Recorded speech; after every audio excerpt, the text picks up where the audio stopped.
First of all, I'll be very short, but I just want to say what an extraordinary achievement. Where's Howard? And Gabby. What an extraordinary achievement. What an extraordinary achievement it is, not only to organize this extravaganza, but so quietly, so efficiently, so effectively to create the project that is the Jewish Square Mile. My meetings, my emails, all the communications with you, you're standing there modestly, have been of the utmost professionalism, civility, to the point, and also inspiring a group of volunteers and supporters. It really is very, very, very impressive. We have so much to thank you for.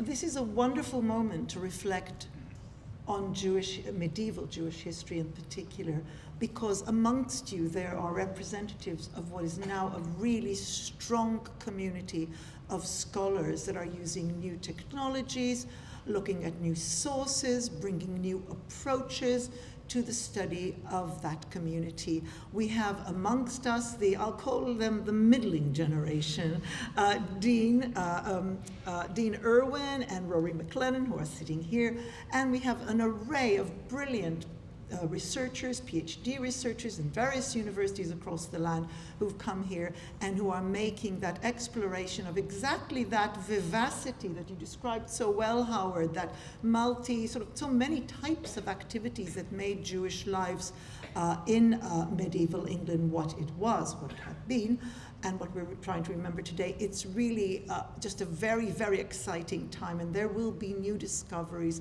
very fast coming out in articles, in earnest, but also conveyed to wider publics through events such as these.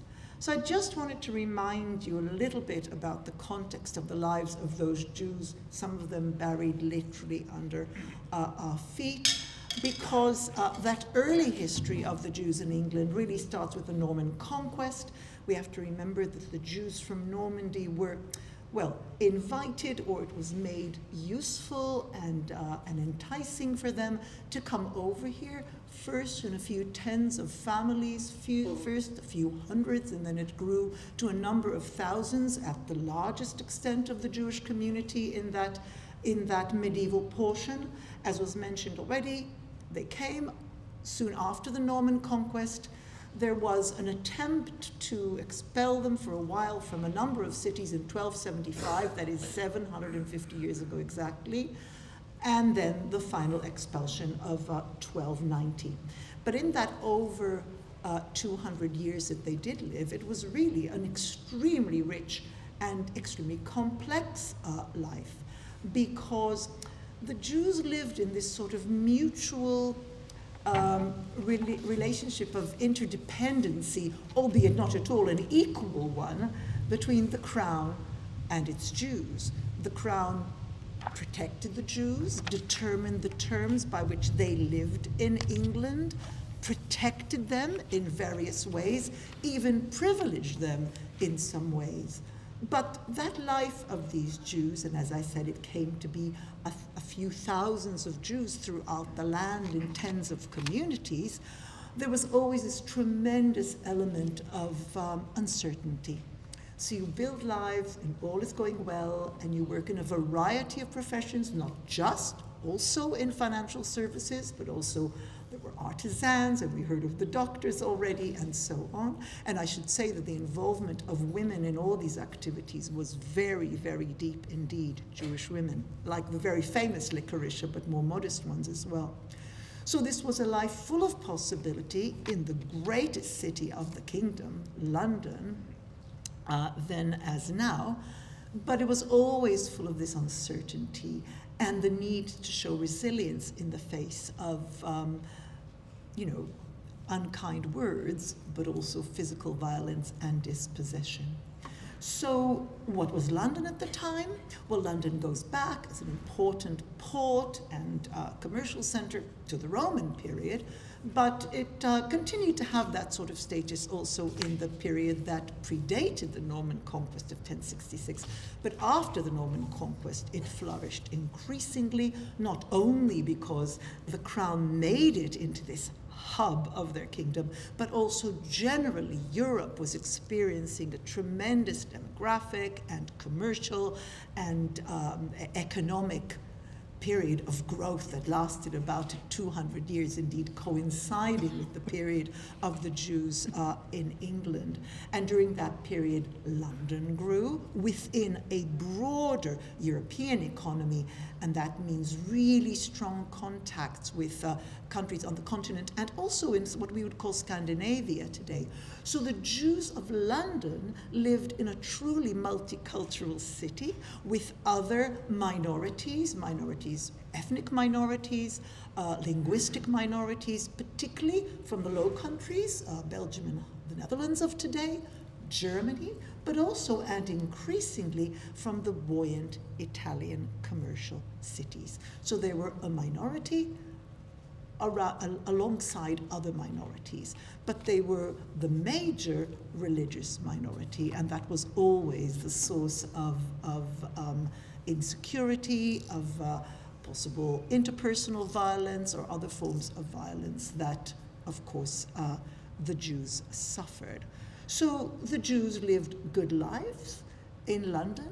They were the community of Jews that, in a way, it was the community that led the politics of the Jews of medieval England, because the Jews of London, of course, knew the government best. They were just not that far from Westminster, the hub of government, of course.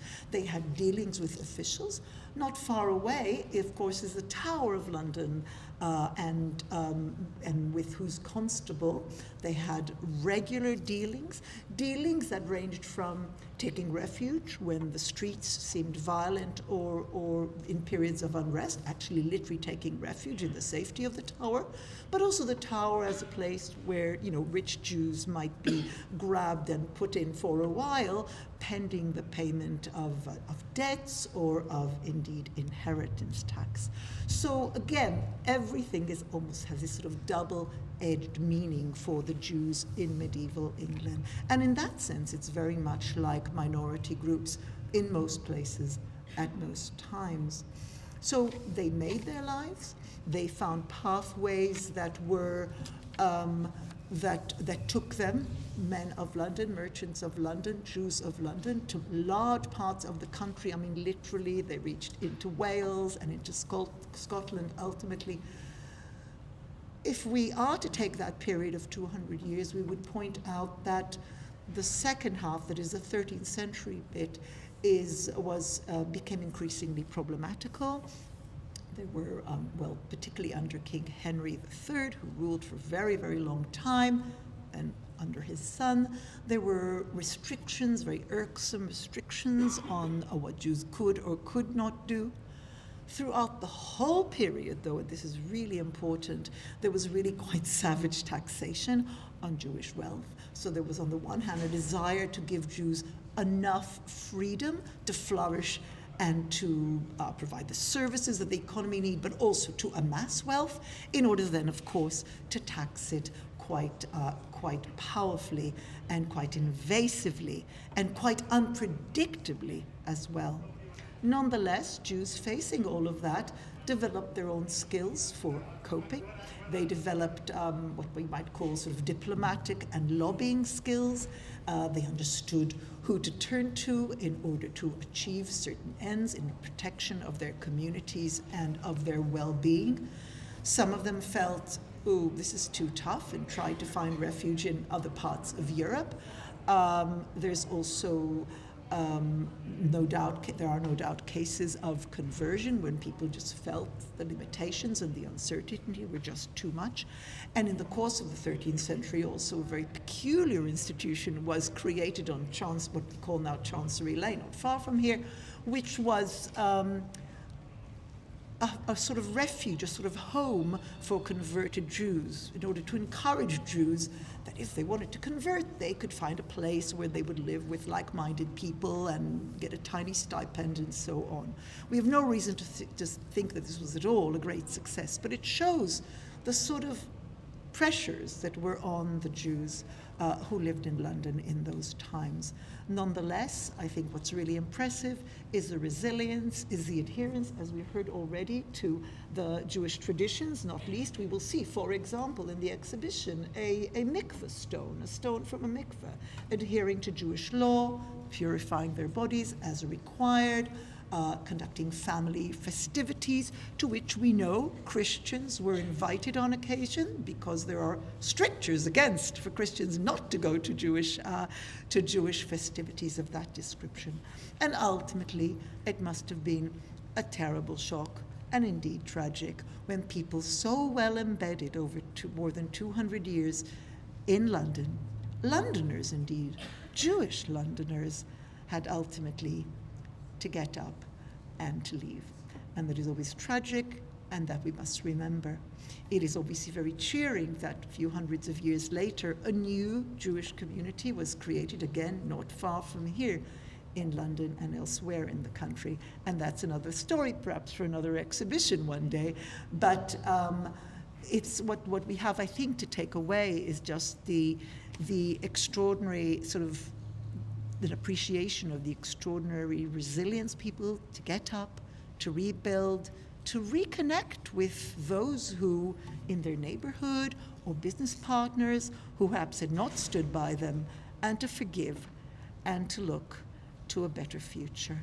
So with that, I'll leave you, and I really am absolutely sure that you will learn a lot, and above all, be very moved by the exhibition that is now the next stage of this evening.